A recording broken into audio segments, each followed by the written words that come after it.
The goal of this kind of research is to better understand the disease process, perhaps early in its evolution, so that you might introduce treatments that would either make the individual healthy or prolong the progression of the disease so that it doesn't happen so quickly. We want to see if we can see that earlier on using imaging techniques. That requires a great deal of sophisticated analyses to be sensitive to these differences. So you have lots of data with computationally expensive algorithms will produce a really significant problem. An inherent problem in neuroimaging is the ever-increasing size of neuroimaging data sets. We needed a way to essentially store multi-gigabyte data sets and have our users be able to access it in a practical manner. We identified a set of algorithms that we use in our neuroimaging work, and we gave those algorithms to a number of vendors. What we wanted to do was essentially conduct rigorous benchmarking to see what solutions give us the best performance, the best bang for our buck.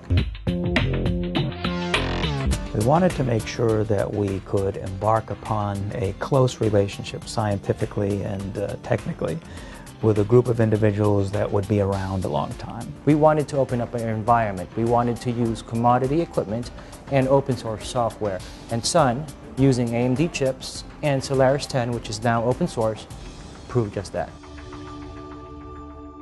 So the way we architected our system was to deploy the Sun systems as a cluster and then put a Sun grid engine on top of it. We have over 300 V20Zs currently deployed, and 99% of these V20Zs are constantly running, constantly computing. The V20Zs are working fantastic.